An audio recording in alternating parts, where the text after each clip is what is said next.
Eh bien bonjour à tous, bonjour à toutes, j'espère que vous allez très très bien. Aujourd'hui c'est un arrivage, et pas n'importe lequel d'arrivage, car mardi dernier, le 18 novembre, j'ai reçu un colis de la FNAC, et dans ce colis, il y avait, de la part de ma femme qui m'a offert ce cadeau, il y avait le tout nouveau livre de David Didlot, Amityville entre mythe et manipulation, l'enquête ultime. Je vais vous en parler juste après.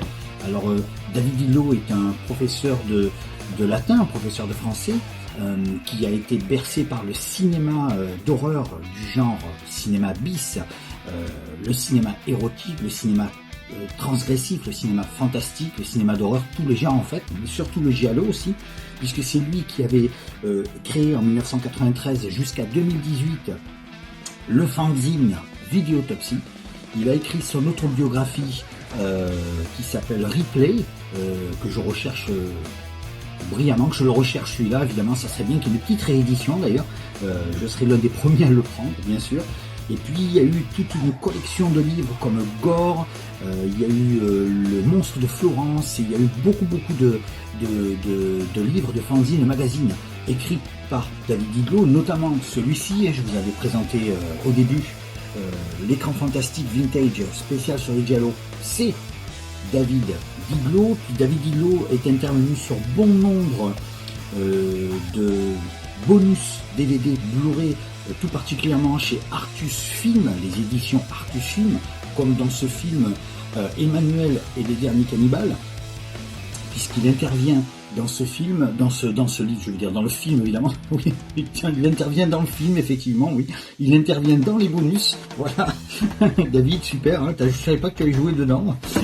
Et puis il y a aussi ce combo que j'ai acheté depuis un petit moment déjà, qui est absolument magnifique, le fameux chef-d'œuvre d'Umberto Lenzi, L'avion de l'apocalypse, auquel justement il y a un petit fourreau avec le DVD, le Blu-ray dedans. Et vous avez un petit livre avec, écrit entièrement par David Didlot, il est là, L'avion de l'apocalypse ou l'horreur malgré soi.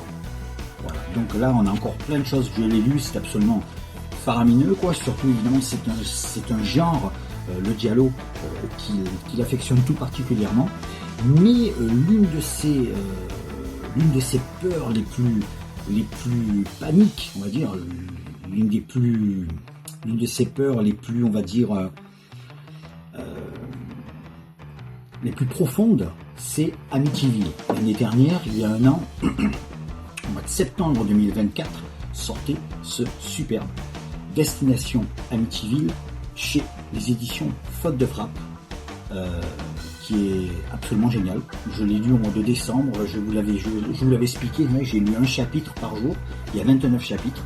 Celui-là est absolument super. Alors là, David a tout simplement imaginé une histoire, en fait il a romancé une histoire qui a un lien avec Amityville, mais ce n'est pas une suite à Amityville, on ne parle pas de la maison à proprement parler, c'est un roman qu'il a tout simplement imaginé lui-même, et c'est très très très bien fait. D'ailleurs beaucoup de personnes, même moi je lui ai dit, hein, ça serait bien d'avoir une adaptation, pourquoi pas, une adaptation télévisuelle, mais surtout cinéma, ça serait très très bien, parce que cette version-là d'Amityville, je pense qu'elle fonctionnerait à merveille, sincèrement. Et là vous avez le nouveau, voilà, le 7 octobre dernier est sorti celui-ci, Amityville entre mythe et manipulation, l'enquête ultime, chez JMJ Édition. Alors regardez bien, regardez comme il est magnifique celui-là, voilà, il est très épais, il y a au moins 250, 290 pages je crois, 236 pages. Alors ce qui est génial avec ce livre, c'est que là David nous parle de son ressenti par rapport à la première fois qu'il avait lu le bouquin d'Amityville, qu'il avait fauché le petit livre de poche à sa maman, et c'est à partir de là qu'il y a ensuite la première, je simplifie, hein, il expliquera mieux que moi, regardez les vidéos sur YouTube, sur David Didlot et Amityville, il expliquera mieux que moi. Mais voilà, et ensuite il y a eu la première diffusion en 1984, je crois, 85, sur France 3 il me semble, et c'était passé un soir, je me souviens, je l'avais vu aussi, et effectivement j'avais le mot va-t'en. Quand il y a Rod Steiger en prêtre avec les mouches, la fameuse scène, j'avais ce mot, va-t'en, qui me hantait la nuit quand je dormais. j'avais même l'impression de l'entendre en dormant, ce mot, tellement ça faisait peur. Ah oui, sincèrement. Et puis ensuite, après plus tard, en VHS, j'ai vu Amityville 2 qui m'a foutu vraiment mal à l'aise. J'ai beaucoup aimé le 3, beaucoup plus faible que le premier, beaucoup plus faible que le deuxième, c'est sûr. Mais il y a quelques scènes sympas.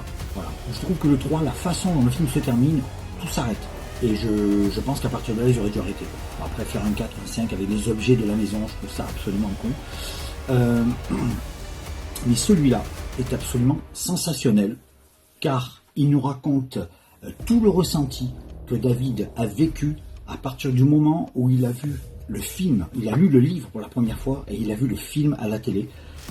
Et à partir de là, il y a eu une passion énorme pour Amityville. Et c'est marrant parce que moi, celui-là m'a marqué. Le fameux hurlement de Joe Dante. J'ai fait des cauchemars sur les loups-garous pendant pas tout à fait une dizaine d'années, mais vraiment, ça a été des cauchemars nocturnes absolument horribles. Vraiment, quoi. Ça m'a vraiment fait peur, hurlement. Et puis, il y a aussi le fameux La Maison Hantée, un téléfilm sorti en 91 qui est très dérangeant. Il y a le fameux The Entity, l'emprise, Avoriaz 83 avec Barbara Hershey, qui, alors celui-là m'a vraiment mis mal à l'aise. C'est vraiment le genre de film. Il y a La Maison du Diable de Robert Ruiz aussi qui fait très très peur. Et puis il y a le fameux Poltergeist de Toby Hooper.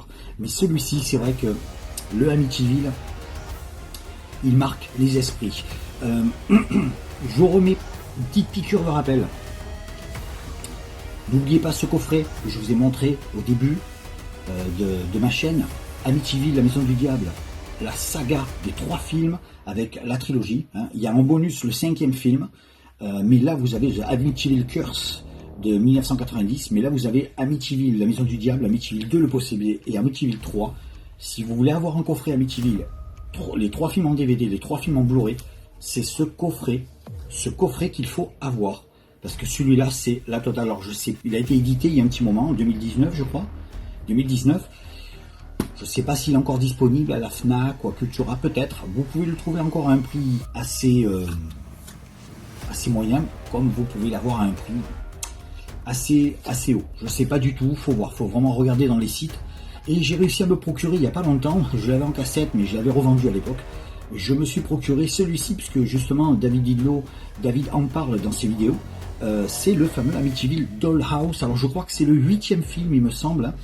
Amityville Dollhouse en DVD.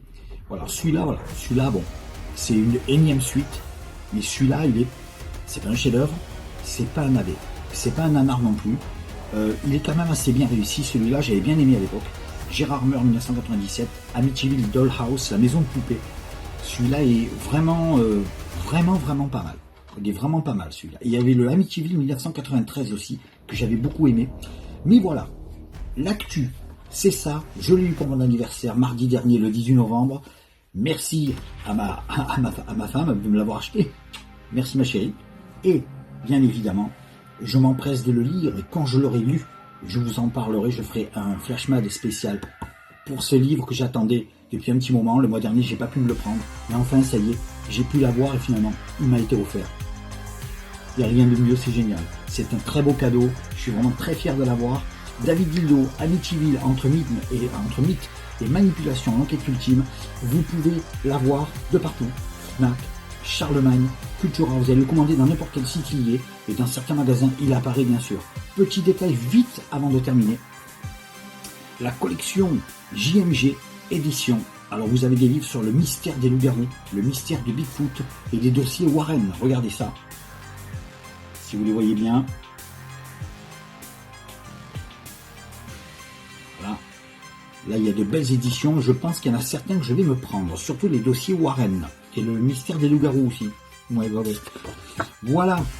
C'est tout ce que je pouvais vous dire pour aujourd'hui. Merci à toi, David, de nous avoir pondu encore ce chef-d'œuvre. Et encore, je ne l'ai pas encore lu, mais attends, je vais me regarder. J'ai lu un petit peu le début. Hein. J'ai adoré le début.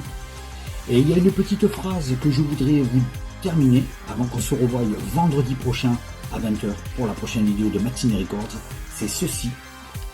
Une phrase de David Dillo qui dit à la fin de sa vidéo sur Amityville, je cite: « Ce qui est sûr, c'est que cette maudite maison aura littéralement fondé tout un pan de ma cinéphilie et aura mis à nu mes peurs les plus profondes.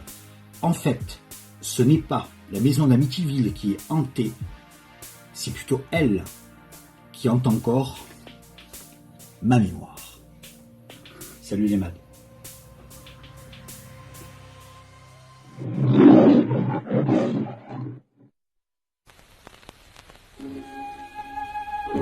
It's the kind of house they don't build anymore.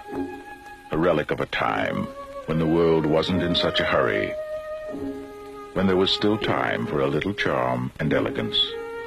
It has stood empty for a long while, and at the price, it is a bargain. For a growing young family, it is almost too good to be true. What do you think? I love it. James Brolin, Margot Kidder, Rod Steiger in the Amityville Horror.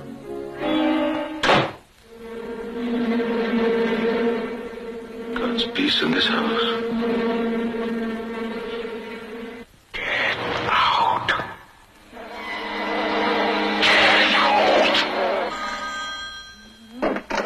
Hello? Hello, Kathy? Father Delaney, there's something very important.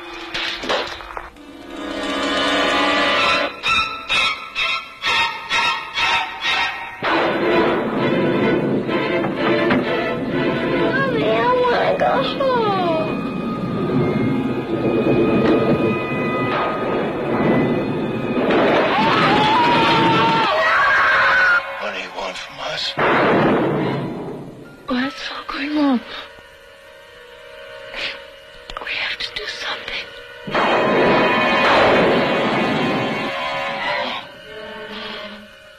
I'm coming apart! Oh, Mother of God, I'm coming apart!